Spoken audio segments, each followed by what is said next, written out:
Nobody has time for the child except open online sources delivered by people who don't care a damn about you. Some of the things they do may shock you. Every 40 minutes, one child below 18 years of age commits suicide. In 30-40 years, how many lives will be lost? This has to change. Technology is here to serve human well-being, not the other way round. On Netflix, there is a show that has recently come up called Adolescence, where it portrays how a 13-year-old boy stabs a girl to death. Why is it that violence and so much hatred, why has this come into our life so early, at an early stage of 13 and 14 years? Because everything has come in early. Those who are your friends today can become your enemies tomorrow. Those who are lovers today can become haters tomorrow. Why? Because in the transaction, what you expected, you could not get. Hello? You are in a transaction, an intimate transaction, where you have an expectation. And if it's not fulfilled, lovers will become full of hate, friends will become enemies. Every day it's happening all over. Nobody is free from it. And that will magnify manifold when children below 15 years of age are involved in adult-like activity. Well, their bodies might have been reasonably matured, but you cannot say the same about their mind, the stability of their mind, the stability of their emotions, the maturity of how they should treat another person. These things don't happen overnight. This is something that you mature into, hello? So, when you're encouraging in the name of freedom, this is becoming a norm. Everywhere in the West it already is, becoming so even in the Indian urban societies, that by the time 12, 13, you must have a boyfriend or a girlfriend. How far you go, maybe different for different people, but such emotions, which are body-based, well, a child of that age may not process that emotion in a mature manner, cannot.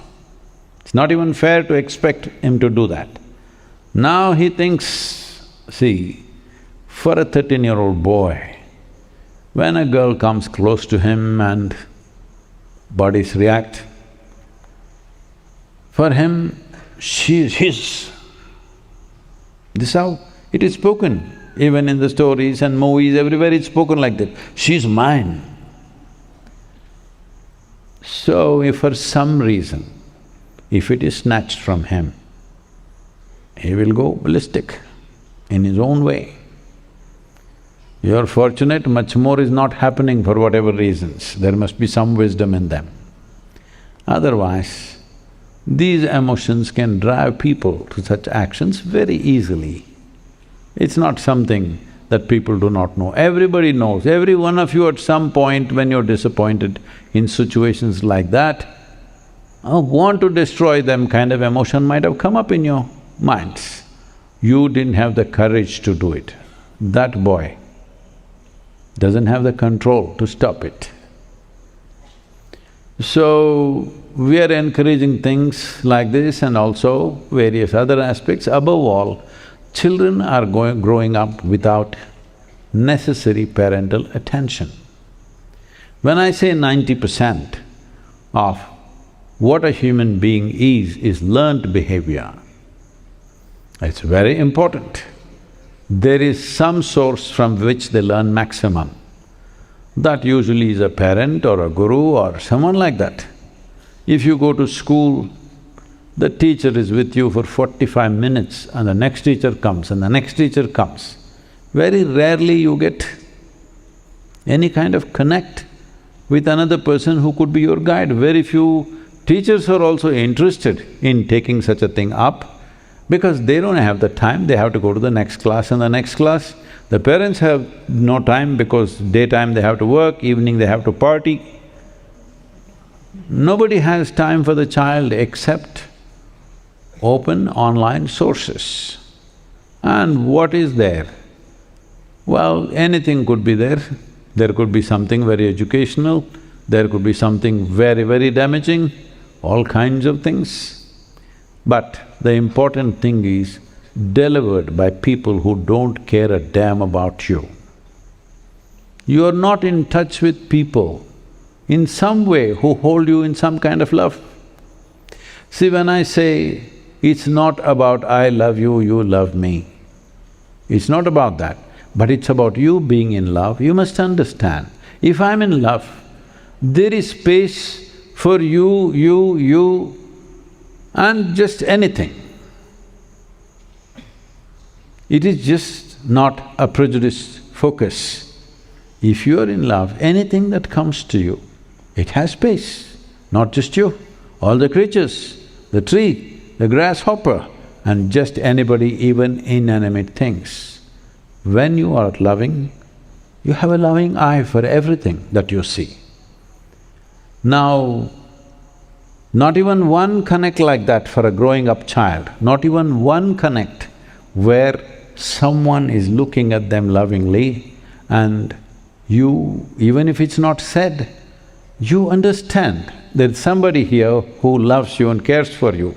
If that is missing in one's life, well, you shouldn't be surprised with the violence.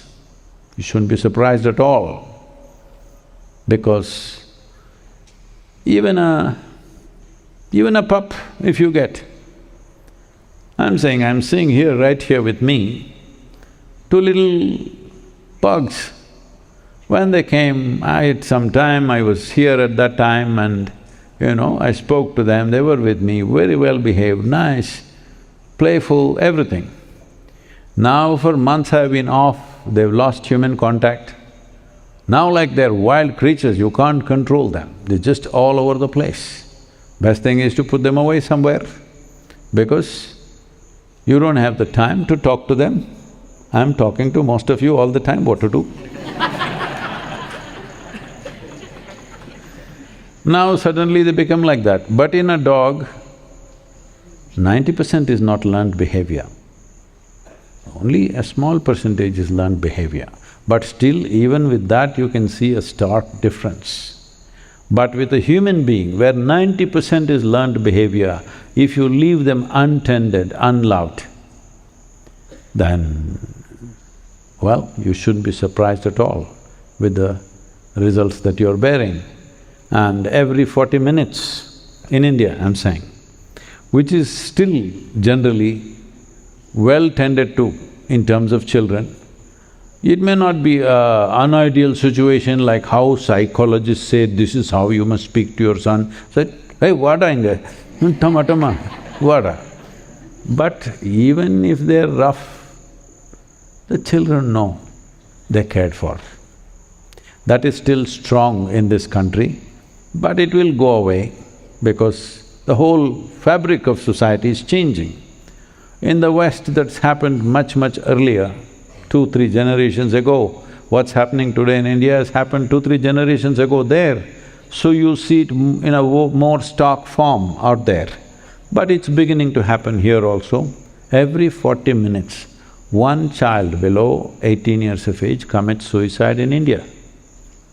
Every 40 minutes. Since you sat here, one.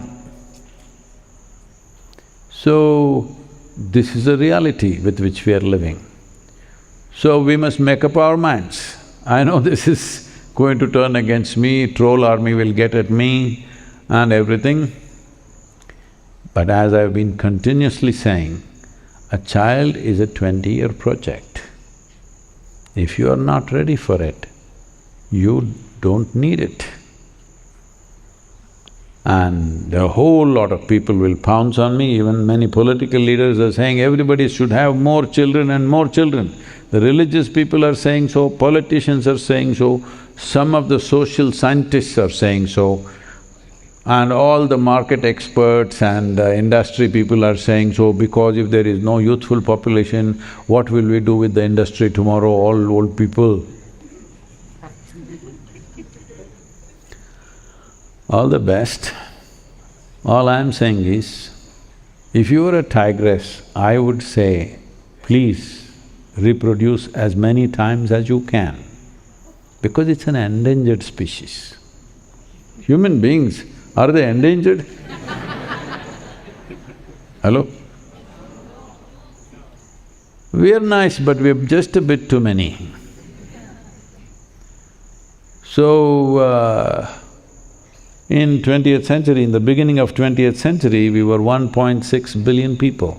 Today we are nearly 8.5 billion people. And still somebody feels you need more children to run the industry. Why do you need the industry if there are not enough people? Hello? If you reduce the population, you can reduce the industry also, isn't it? No, somebody's madness is there. Right now my company is worth $500 billion. If the population drops, it'll become $200 billion. This is madness to the core. Thinking of structuring human life based on economics is madness to the core. We run economics so that human beings can live comfortably. We don't run human beings to run the economics comfortable. Hello?